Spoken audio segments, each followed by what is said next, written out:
warahmatullahi wabarakatuh.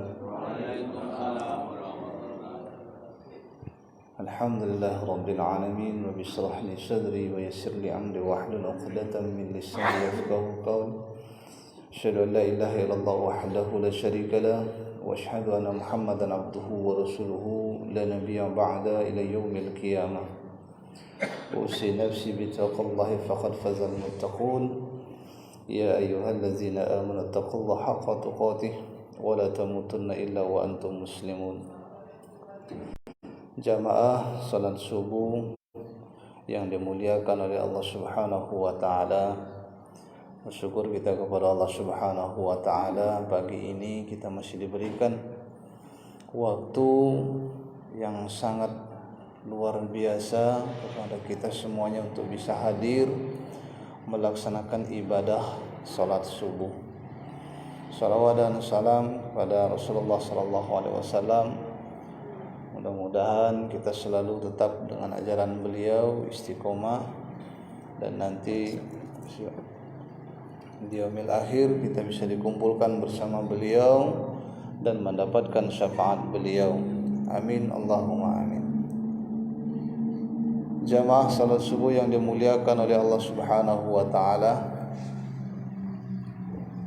selalu kita sama-sama mengingatkan kita semuanya untuk tetap istiqomah dengan iman kepada Allah Subhanahu wa taala. Karena semakin hari nampaknya situasi iman kita ini semakin pudar. Semakin hari iman kita ini semakin hilang, semakin tipis. Karena banyak faktor-faktor yang memang itu selalu mengganggu iman.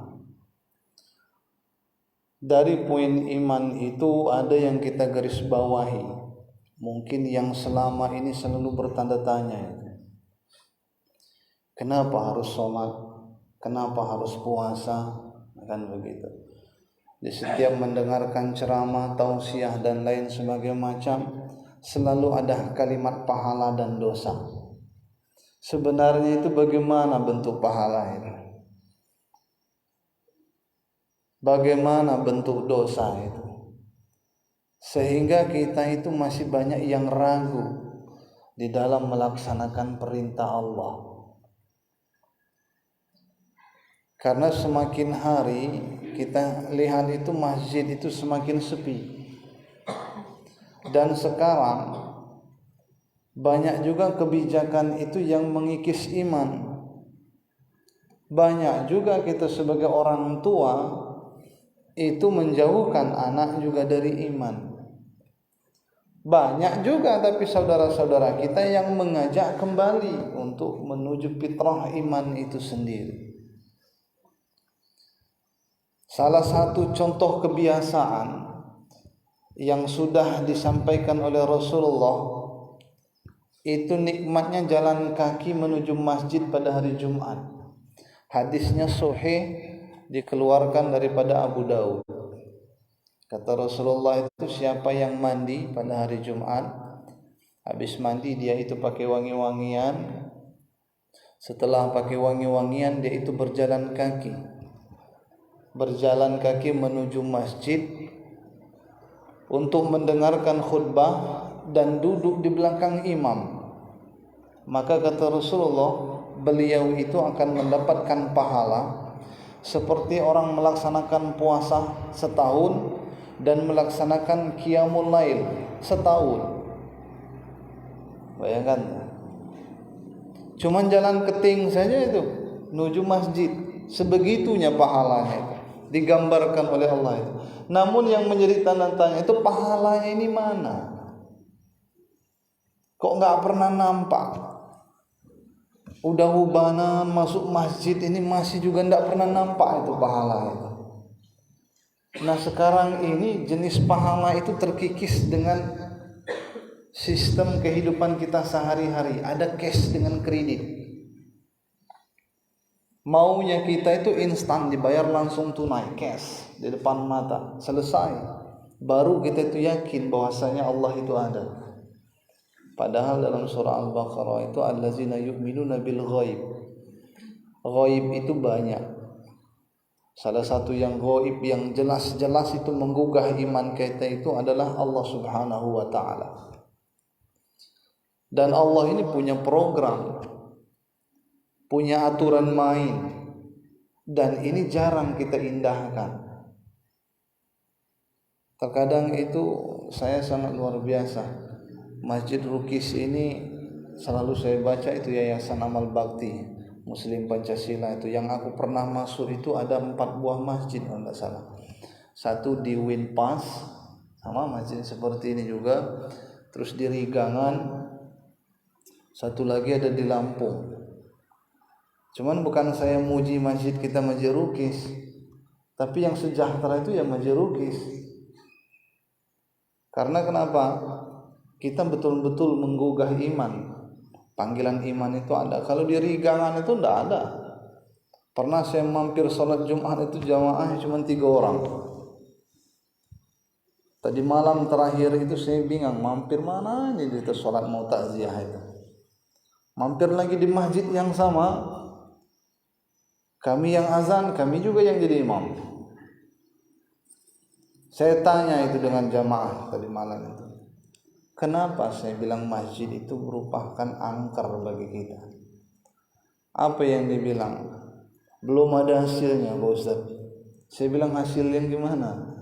Hasil yang cash.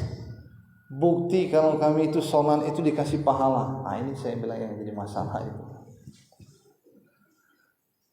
Saya bilang kalau itu dikasih cash, maka nggak ada yang nggak penuh masjid itu. Orang itu semuanya tiap hari nggak mau keluar dari masjid, bahkan cari nafkah aja nggak mau lagi. Saya bilang kalau cash. Dulu kita berapa tahun yang lalu itu cash pahalanya itu ada di masjid Jami Bengkulu kan, ada cash program wali kota untuk ngajak orang sholat jamaah. Tapi karena keliru tadi dengan pahala, maka penuh masjid tapi tujuannya itu lain. Kalau kita keluar dari masjid ini langsung bawa pahala, berhenti semuanya yang lalu lalang mau ke pasar itu, mau mampir ngambil pahala juga di Masjid Rukis itu. Dan gak ada lagi orang itu yang berbuat maksiat. Jangankan untuk maksiat, ngomong saja gak berani lagi, kecuali takbir mungkin dari lidahnya gak mau keluar lagi itu. Karena kalau sekali mengucapkan takbir pahala nampak jeblok. Kalau kira-kira pahala itu sekali takbir sebesar drum, lah berapa tumpuk drum di depan rumah itu kalau cash. Tetapi kadang cash ini lain, termasuk ketika kita berdoa. Mau kita itu berdoa itu kan istajab, maksud kita itu diterima, itu kan langsung apa yang kita pinta itu langsung itu yang didapatkan. Dan itu tidak semua. Rasulullah itu ketika Isra Mi'raj ditanya itu apa yang kau mau ya Muhammad? Kata Rasulullah umatku. Sampai beliau sakaratul maut itu selalu menyebutkan umatku. Kenapa? Agar masuk surga. Tapi apa dibayar cash umat Rasulullah ini langsung semuanya masuk surga? Tidak. Ada proses untuk mendapatkan itu. Inilah kita yang banyak keliru, terkikis iman kita dengan ini. Sehingga pahala itu mungkin dianggap guyonan. Maunya kita cash. Selesai berbuat langsung bayar cash. Selesai berbuat langsung bayar cash. Dan ini kita sudah diajarkan, sudah dibikin sistem agar semuanya itu dibayar cash. Sehingga iman dengan ghaib ini juga cash. Sehingga banyak yang keliru. Sehingga ketika menjemput ajal juga cash, langsung kontan. Ada su'ul khotimah, ada husnul khotimah. Namun cara yang Allah berikan kepada kita itu lain. Logikanya memang iya, harus ada pasti. Kalau kira-kira itu di pemerintahan itu ada rencana anggarannya itu. Jadi kalau sholat subuh ini pahalanya sebesar apa didapatkan? Kalau sholat zuhur sebesar apa? Namun ternyata tidak oleh Allah itu. Mungkin subuh ini kita berdoa, ya minta sehat, yaitu minta rezeki. Ternyata setelah selesai berdoa minta sehat, kita diberikan sakit oleh Allah Subhanahu wa taala. Batin kita ini kok bisa? Tapi siapa yang tahu rahasianya Allah? Setelah kejadian, sebuah terjadi peristiwa, baru merasakan, oh itu sebenarnya hikmahnya. Baru kita mengatakan, ambillah hikmah dari sebuah kejadian yang kita terima. Ini yang membuat kita itu terkadang iman kita semakin hari semakin ngikis, semakin tipis, semakin lemah. Karena kenapa? Logika dengan hati, logika dengan dalil tidak kena. Maunya logika kita itu seperti makan cabai, digigit pedas. Tapi dengan Allah itu lain. Hari ini kita sedekah, apakah harus dibayar langsung saat itu juga? Tidak. Hari ini kita berdoa, apa langsung dikasih saat itu juga? Banyak yang tidak. Sampai ada yang ngeluh, Ustaz, saya ini udah jadi pengurus masjid itu udah 20 tahun. Dan selalu saya berdoa. Minta apa? Saya bilang berdoanya itu, Pak. Minta sehat, minta rezeki lancar, umur panjang. Yang saya dapatkan itu terasa itu umur. Berapa umur diri?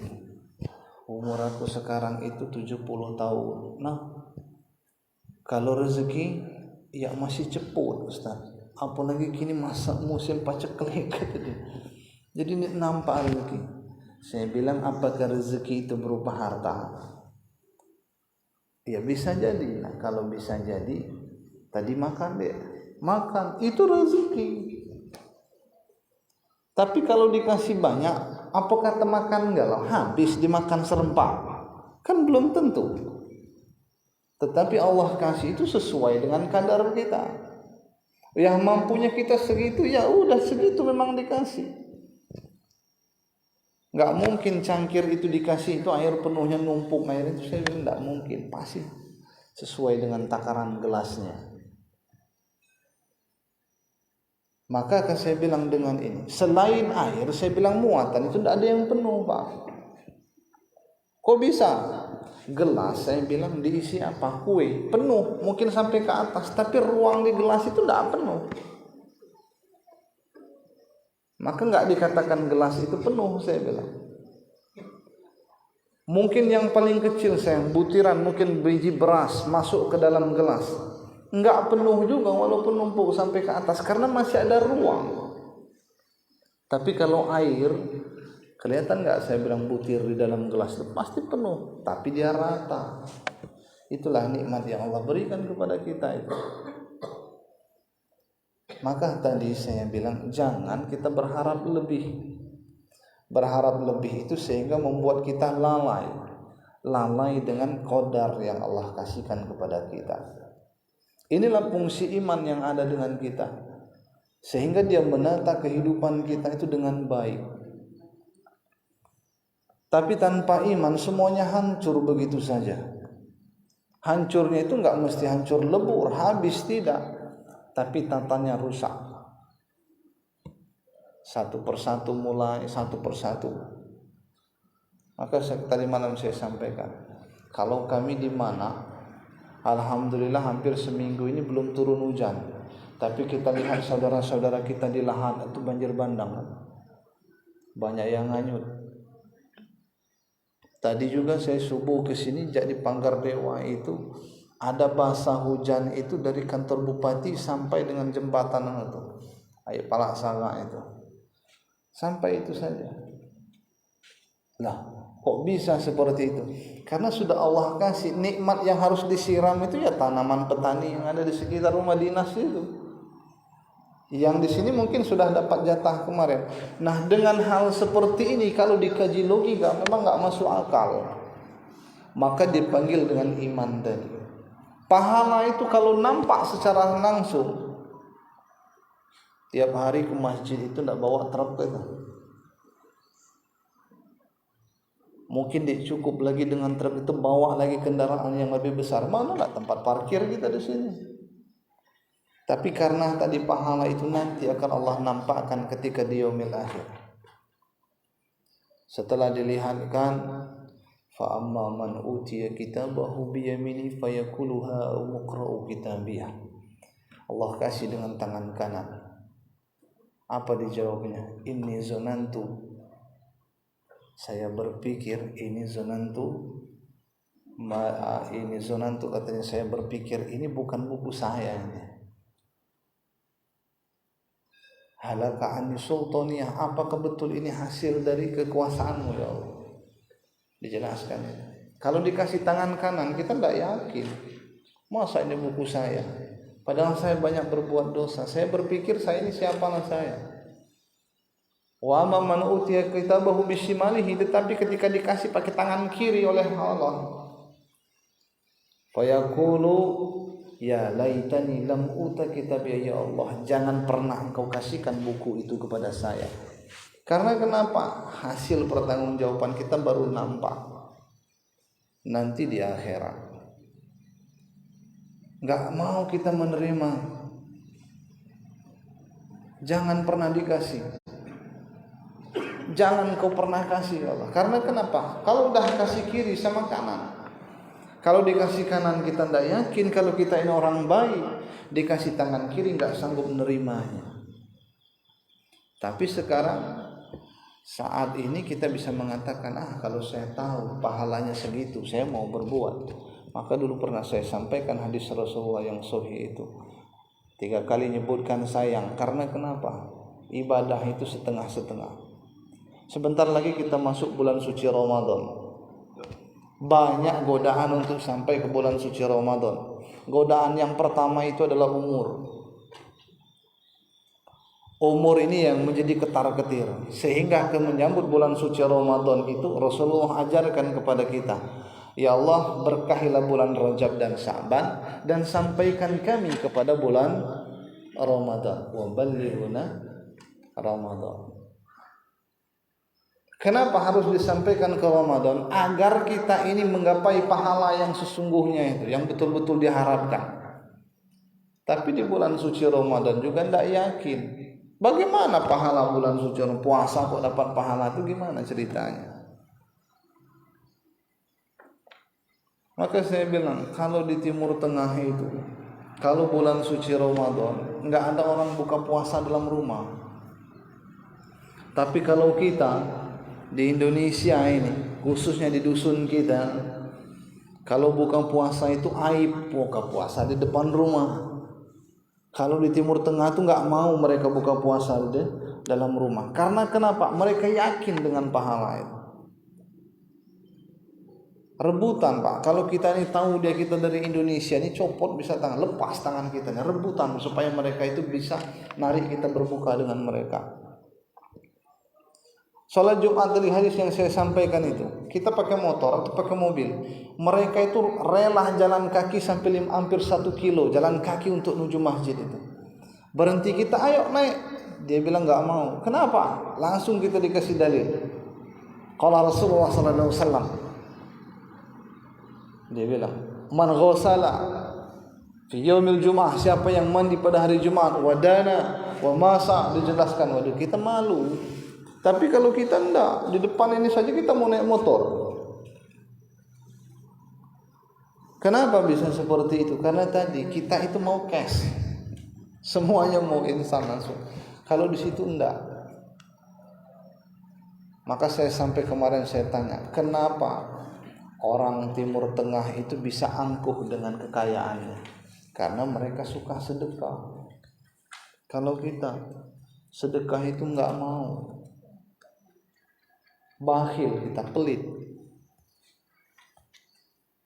Pelitnya kita gimana sedekah itu? Nantilah kita kasih yang besar. Kita lewat saja ada orang minta saja kita masih cengis. Malas ini kerja. Begitu. Kota amal saja lewat di depan kita itu, kita itulah merinding. Nah, datang lagi kota amal. Banyak yang keliling itu minta-minta duit itu ya sekian. Padahal nggak banyak kita kasih. Bagaimana kalau seperti Abu Bakar? 2/3 harta beliau infakkan. Sekarang ini zaman milenial itu, Syekh Tolha itu kan orang nomor 2 terkaya itu di Arab, tanah Arab. Kalau untuk dunia ini kan masuk 10 besar terkaya. Sekarang itu harta beliau itu 98% sudah beliau infakkan semuanya. Maka enggak masuk lagi daftar orang terkaya. Ketika di dialog di Al Jazair, TV Al Jazair itu kenapa dikasih semuanya harta itu untuk umat Islam? Dia bilang, saya itu enggak berani nanti. Saya banyak harta tapi nanti saya tersiksa. Saya jadi orang miskin nanti di akhirat. Maka setiap tahun bulan suci Ramadan itu selalu ada program kurma gratis untuk seluruh negara muslim, termasuk kita negara Islam terbesar di dunia. Itu banyak kurma itu yang sudah dikemas sedemikian rupa itu dari beliau. Nggak tahu itu bisa nyampai dengan kita atau tidak, itu nanti karena memang ada wadah yang menampung dan sampai. Beliau sudah segitu, kita sedekah untuk bangun masjid saja lagi enggan, malu. Kenapa tadi? Sebenarnya kita kembalikan lagi, mau cash. Kalau kita sedekah sekian diumumkan di depan masjid, itu kita dapat cash pujian. Tapi rencana minta balik cash juga. Ini yang menjadi masalah di dalam melaksanakan ibadah sehari-hari, sehingga iman itu terkikis. Bagaimana dengan saudara-saudara kita yang keliling manggil orang-orang untuk mengenal iman? Apakah mereka mengharapkan? Banyak yang gimana itu jamaah tabligh itu. Saya bilang, kenapa dengan mereka? Masa meninggalkan anak istri? Saya bilang boleh. Meninggalkan anak istri untuk berdakwah itu boleh-boleh saja. Tapi setahu saya mereka itu sebelum meninggalkan anak istri, mereka kasih nafkah dulu. Dan nanti ada kelompok kelompok jamaah yang tidak berangkat untuk keluar dakwah, mereka membantu keluarga yang itu. Tapi nggak masuk, saya bilang betul, logika nggak masuk. Tapi mereka punya dalil sendiri. Tapi begitu saya bilang nggak usah. Maka saya bilang semuanya itu dibawa musyawarah. Dibawa musyawarah dasarkan ilmu. Penutup ada kisah. Nggak punya ilmu tidak musyawarah. Ada suami istri. Yang satu suaminya ini kerja tukang becak. Istrinya ini kerjanya ini sebagai tukang cuci di rumah saudagar kaya. Habis subuh seperti ini mereka berdua sudah serempak berangkat keluar rumah. Di persimpangan mereka berpisah. Belum lama dari simpang tadi berpisah, becak suaminya ini tadi pecah ban. Balik. Setelah balik sampai di rumah, belum lama bau bongkar ban becak, istrinya juga nyampai balik. Ditanya sama istrinya, ngapu balik pak? Dibilang ban pecah. Kamu ngapu balik bu? Kerabu aku hilang suti. Oh, jadi lo mana? Yalah. Tanpa musyawarah berdua nih keluar lagi. Bapaknya tadi bawa becak keluar, ibunya juga keluar lagi. Ternyata mereka ini nggak sama tujuan. Bapaknya tadi jual becak, istrinya jual kerabu. Bapak ini tadi jual becak beli kerabu, tapi istrinya jual kerabu beli ban becak. Pas balik sampai di rumah ribut. Mana becak pak? Ya lah aku jual. Ngapa? Ya untuk beli kerabu yang hilang sutik tadi. Kerabu ke mana dingin lagi habis di telinga itu? Lah aku jual untuk beli ban becak. Kan dia nyambung. Kenapa bisa seperti itu? Karena ilmu tadi. Ilmu dan tidak ada musyawarah. Maka kita di sini musyawarah bagaimana bisa sama-sama mengajak saudara-saudara kita mengenal iman, dan jangan sampai instan untuk menerima hasil dari iman itu. Yakin kita kepada Allah Subhanahu wa taala nanti di yaumil akhir. Janji yang sudah Allah berikan kepada kita semuanya betul-betul nyata. Innallaha la yukhliful mi'ad. Allah itu tidak pernah ingkar janji. Pahala yang Allah janjikan kepada kita insyaallah. Maka kalau tidak jadi jemu paling kaya, datanglah ke masjid ketika subuh sebelum azan. Kenapa jadi paling kaya? Salat tahiyatul masjid, habis salat tahiyatul masjid ada azan. Azan selesai berdiri mendirikan salat fajar. Salat fajar itu salat 2 rakaat sebelum subuh. Apa ganjarannya itu? Seluruh dunia dan isinya Allah berikan kepada kita. Kaya. Cuman karena tidak yakin dengan hadis ini, nggak ada yang mau sholat subuh, masih lemak di kasur itulah. Kenapa? Karena tidak ada iman, sehingga terkikis imannya. Ada majelis musyawarah ilmu seperti ini ditinggalkan, tidak ada yang mau. Paling ceramah itu saja, paling disampaikan itu saja. Karena kenapa tidak yakin? Selalu kita sampaikan, datang ke sini untuk salat subuh dikasih ganjaran pahala. Duduk di sini Allah kasih ganjaran pahala. Balik dari sini dari ganjaran pahala. Cuman kalau ndak cash, datang tausiah subuh lah di Masjid Ukis, balik-balik laudim sarapan karena ada hidangan di situ. Lain cerita. Boleh juga. Alhamdulillah yang saya perhatikan itu memang yang betul-betul makmur sejahtera itu ya kita di sini. Ada ATM berasnya, semuanya di sini sudah disediakan. Dengar-dengar tapi pengumuman, karena jarang sholat di sini kalau bukan dipanggil, paling singgah-singgah saja. Itu dibangun kemarin persiapan untuk bulan Ramadan ini, dan alhamdulillah siap ramping, dan mudah-mudahan cepat selesai. Dan yang bersedekah di situ mudah-mudahan dilipat gandakan rezekinya, umurnya panjang. Seluruh panitia pembangunan masjid mudah-mudahan diberikan umur panjang, rezeki yang lancar, dan nanti bisa berangkat haji serempak. Amin. Haji lah naik tapi berapa? 49 juta Pak ya. Mudah-mudahan bisa naik lagi. Maku tambah banyak dilik berangkat haji. Tujuannya kan itu, supaya enggak ada yang berangkat haji. Mudah-mudahan kita adalah orang-orang yang terpanggil hatinya untuk selalu memenuhi panggilan Allah Subhanahu wa taala. Belum sempat berangkat haji, kita bisa memenuhi panggilan Allah untuk melaksanakan sholat di masjid. Paling tidak seperti itu minimal. Mungkin itu yang bisa kita sampaikan, lebih kurangnya mohon maaf. Mari sekali lagi kita sama-sama menjaga iman kita, ngajak kawan-kawan sebelah kiri kanan depan belakang untuk selalu mendekatkan diri kepada Allah Subhanahu wa taala. Man dalla ala khairin falahul ajru mislu fa'ilihi. Kita mengajak sebuah kebaikan dan orang itu melakukan kebaikan, kita mendapatkan pahala kebaikan tersebut seperti yang orang melakukannya tanpa mengurangi pahala orang yang melakukan kebaikan tersebut. Dengan seperti itu insyaallah umat Rasulullah SAW semakin kuat dan selalu dalam ridha Allah Subhanahu wa taala. Hadza astaghfirukum. Assalamualaikum warahmatullahi wabarakatuh.